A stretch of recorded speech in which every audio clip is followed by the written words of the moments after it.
Hi, everybody. Thank you for coming. Thank you to the Pulitzer Center, and thank you to George Washington University. I'm going to speak to you today about a project that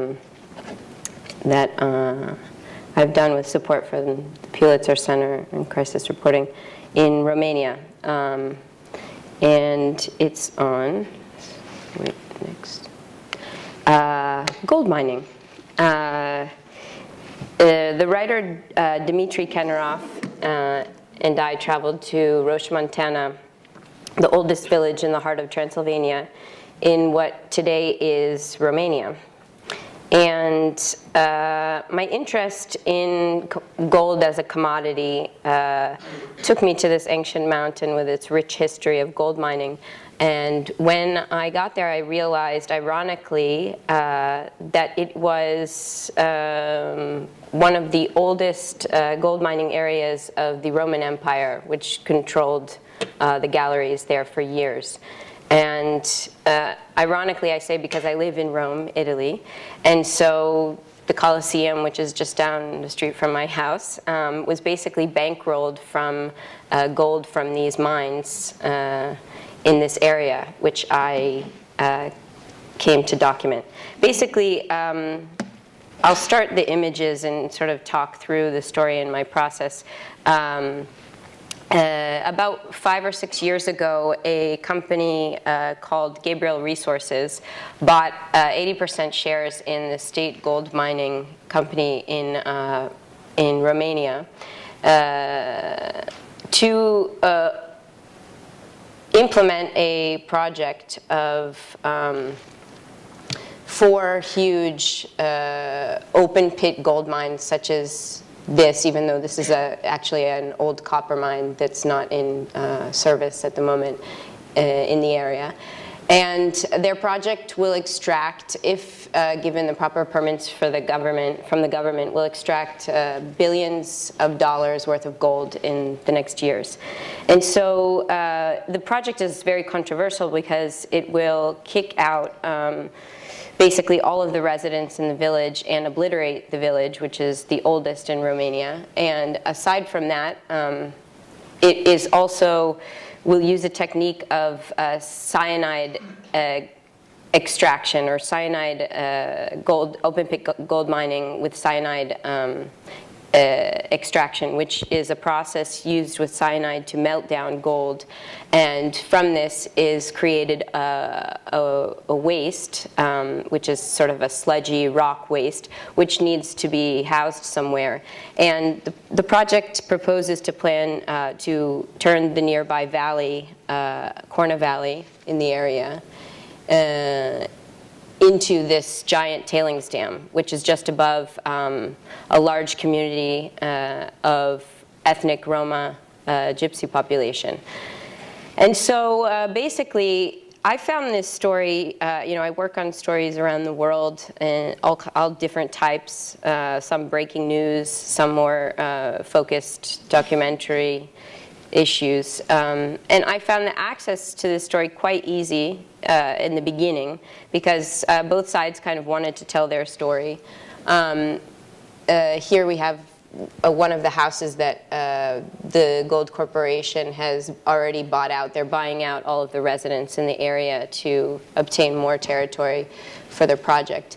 And this is one of the abandoned houses that the horses have taken to rummaging through.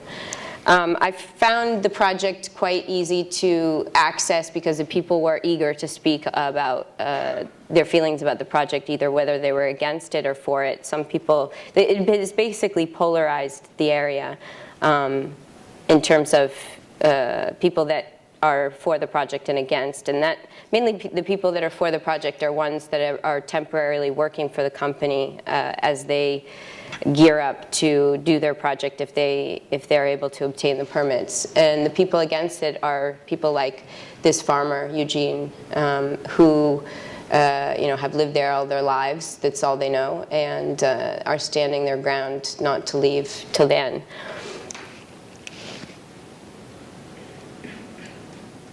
And what I did find difficult was entering into the Roma community, since they're not very integrated into the community at large.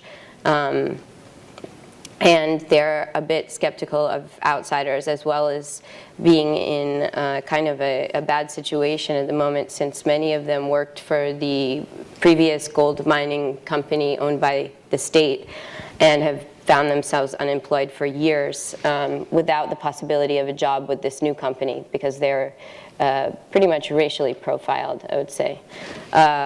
So I found it a bit difficult to enter into this community and photograph the people in the way that I wanted to, in this intimate way that is sort of my style. My way is very intimate with people. I like to go into their homes, I like to be close to them, and I like to spend a lot of time with them.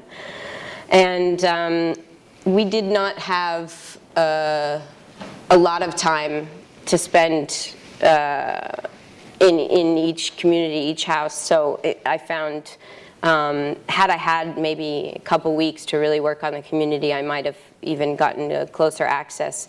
But I met a family that helped me, that had relatives in the community, and helped me enter in through them.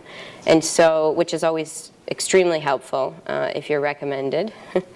And so I would say that on the one hand, half of the project was not challenging on the access part, but a little bit more challenging on the idea of, I had to illustrate basically a community that would be, I had to illustrate something imminent that had not happened yet.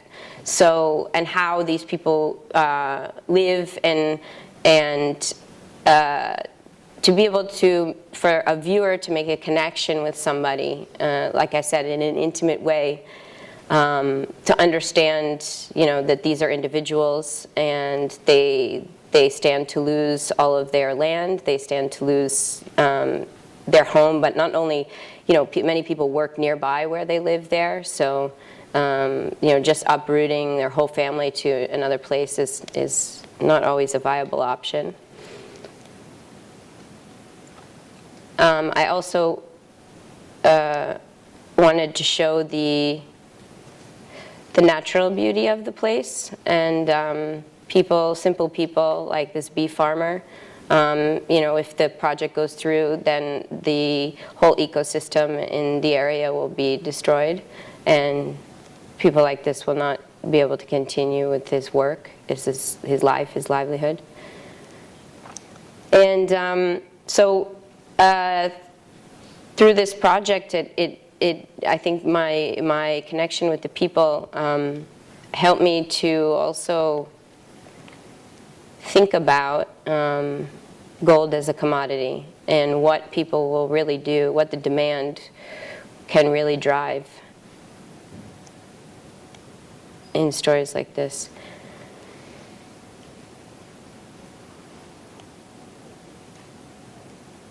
Many of the people there are in a bad financial situation, as many of the world right now, and have been for a while. So it's not uncommon to see something like this, which is a couple of guys on the streets all day long burning out cars to sell sheet metal, which obviously is extremely destructive for the environment and people's health.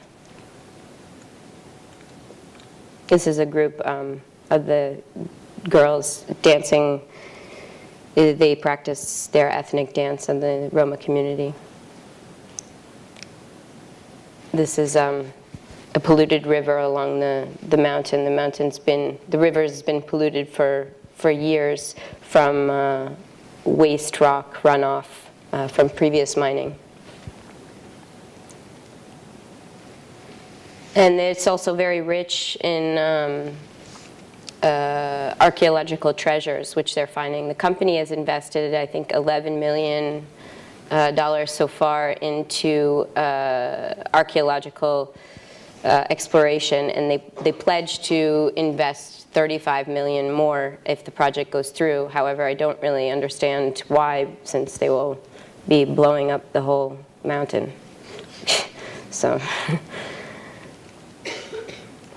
they don't have the permits yet to actually mine, to the open pit mining, but they have geologists working in the area preparing.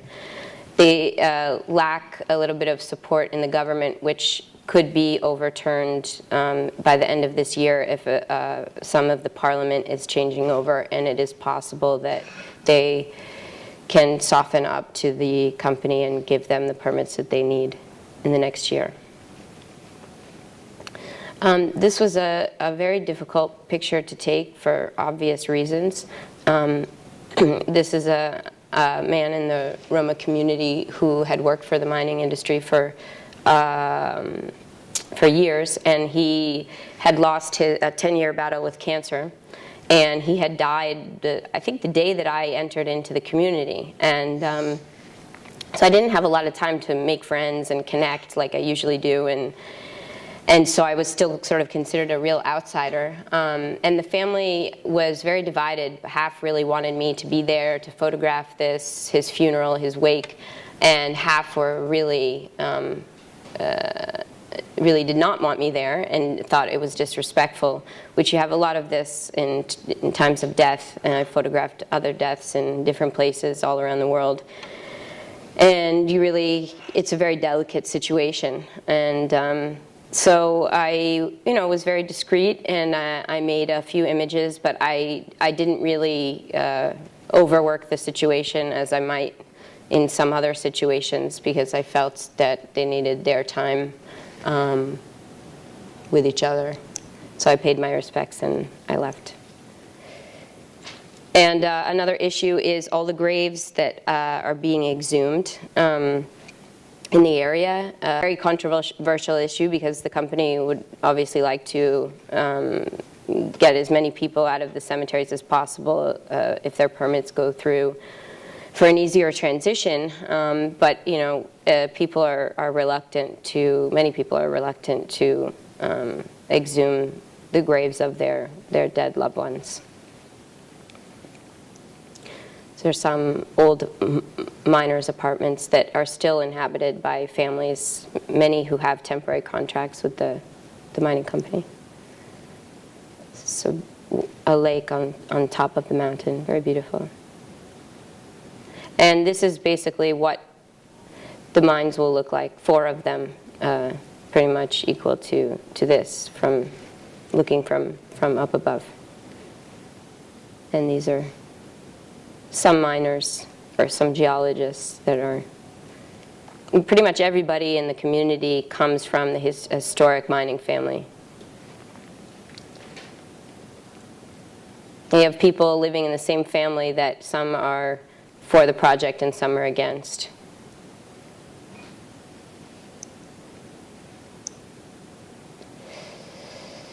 And that's about it. So we'll wait for the questions and answers later.